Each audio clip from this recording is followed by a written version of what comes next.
let's just go over a couple more things. This should be a pretty short video, but let's go over a couple more things that I want to make sure we cover for the exam.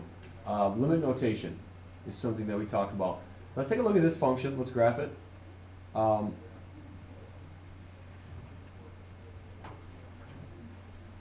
Alpha y equals second iterative fraction. Okay, x minus 3 is in the numerator.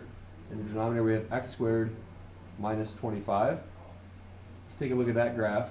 I'm going to do a standard viewing window.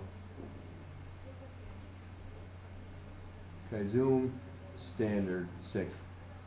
Alright, so I can see there's an asymptote here, and I know that because vertical asymptotes occur at zeros in the denominator. So I know there's two asymptotes. I'm just going to drag this graph over.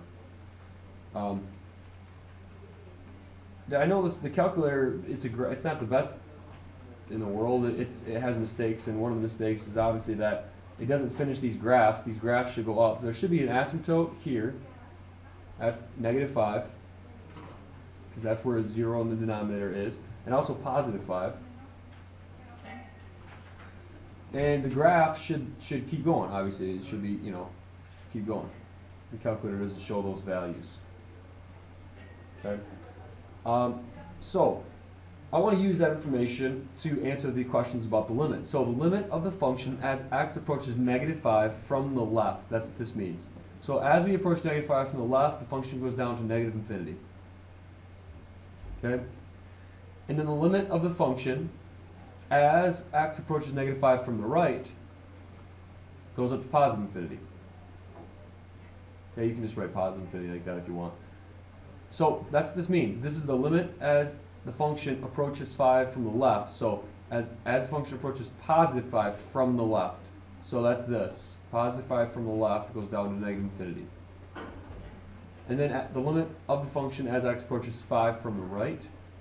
That's this one. This little superscript means from the right to the left. So we're going from the right as we're approaching 5. It goes up to +infinity. Okay. No, definitely understand limit notation. Okay. Okay, I also know how to answer questions about compounded interest. So I can ask you a question like, how long would it take for an investment to double with a 7.4% interest rate compounded monthly? So that equation is A equals P times 1 plus R over N to the NT. Okay, so now we want our amount to double. So whatever our principal is, we want to have twice that. When at the end of whatever time period. So the interest rate is 0.074. It's calculated 12 times a year. And the variable we're solving for now is t. So I don't need to have a principal or a final amount. All I need to know is that it's going to double, because when I divide both sides of this by p, the p's cancel and I just get 2. So this is the question I'm answering right here. Is what is t up here? And that is the time where this investment will double. It doesn't matter how much it is; it'll be the same amount of time for an investment to double, depending on what you put in. Isn't going to change it. So I need to solve this equation for t up here. I would take the natural log of both sides, probably. And that way I can just bring down the exponent out front. So then I'd have natural log of 2 equals 12t times the natural log of this quantity right here, which I'll do on my calculator is, actually I'll just do this on my calculator in a second, 0.74 over 12. Okay, so I'm going to divide both sides by the natural log of 2. We need to solve for t, so let's divide everything through by 12 natural log of this number. Usually I would simplify this in my calculator, but this is okay, this works too. 12 natural log of 1 plus 0.074 over 12. Okay, that way this cancels, and I'm left with t equals this. So I can use that in my calculator. Type that in as a fraction. Natural log of 2 in the numerator divided by 12, natural log of 1 plus this fraction, which I'll enter in as another fraction, 0.074 over 12. And that gives me 9.4 approximately. So approximately 9.4 years. So you could say in the 9th year,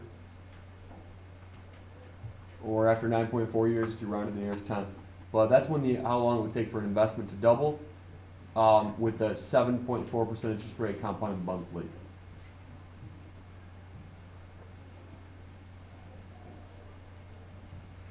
I could do the same exact problem now with a continuous compounding instead of monthly compounding like this one.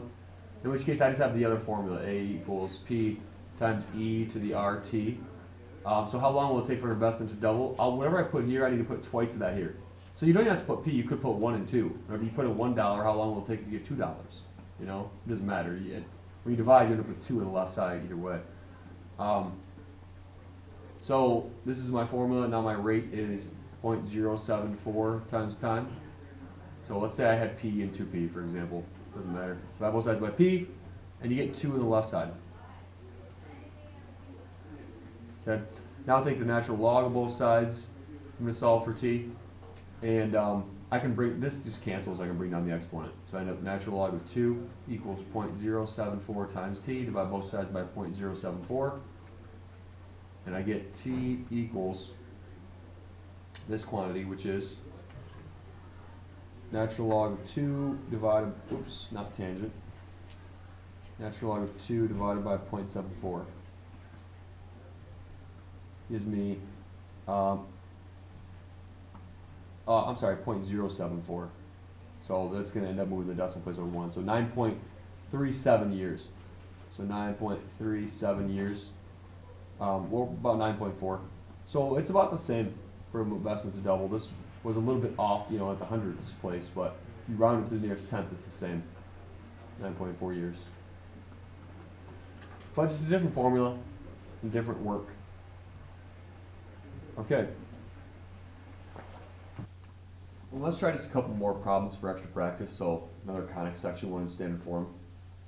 You are going to be asked to identify conic sections in standard form, and you got to complete the square again. So x squared minus 10x plus something. And I'm going to move everything else to the other side. I can already see this is going to be a parabola because one's square and one's not. So I can already see if this parabola opens up or down.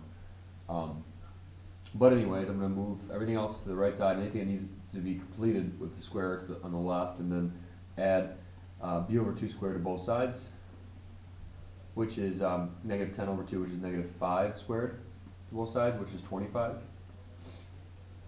Okay, this becomes x minus 5 squared here. It's a perfect square trinomial. And this becomes 2y plus 6. I can factor out 2 and make it y plus 3. And that way it's in standard form for a parabola. And if you look at your formula sheet, here's the parabola. Upward or downward parabolas have this. X minus h squared equals 4p y minus k. So I can compare underneath it. X minus h squared equals 4p times y minus k. So I could get other information from this as far as the focal length and the center or the vertex of the parabola. But it's a parabola in standard form. There's the equation. Okay. Let's try one more. If I want to find the zeros of this polynomial function and then state the multiplicity, then what I can do is factor out an x squared here, and then I'll have left over x squared minus x minus 30. And then from here I can factor it even further. This factors into x minus 6, x plus 5. And so I can see the zeros are x equals 0, x equals 6, and x equals negative 5. The 0 has a multiplicity of 2. This has a multiplicity of 1, and so does the 5, negative 5. The multiplicity is the same as the exponent on the linear factor. So this is x minus 0, and it's got an exponent of 2. So it's got a multiplicity of 2. This is x minus 6, it's got an exponent of 1, so the 6 has a multiplicity of 1. And same thing with the negative 5, it's got an exponent of 1. So the multiplicity, what it states then, this is a fourth degree polynomial, which we know fourth degree polynomials, we know what they look like. At least we should. They're basic parabolas. Now they can have some wobblies to them like that, and they can have up to 4 real zeros. In this case, this one has 3. So what this quadratic, or this parabola, it's not really a parabola, it's a fourth degree polynomial. General shape of a parabola, it's not actually a parabola though. At 0, it's got a multiplicity of 2. At -5, it's got a multiplicity of 1, and at 1, so it's got a 0 there. And then at 1, 2, 3, 4, 5, 6, it's got a multiplicity of 1. What that means is the graph comes down like this, it crosses here, touches here, comes back, and crosses there. The reason I know that is because when there's an odd multiplicity, the function changes value, the y sign changes value here. On an even multiplicity like 0, when it's an even multiplicity of 2, it doesn't change values, it stays negative, for example. And then when it's an odd multiplicity, it does change values. That's what that means, that multiplicity. But you know, you don't have to necessarily know that. You do have to know how to do this part where you state the 0 and give the multiplicity of each one. And I hope this prepares you for your exam.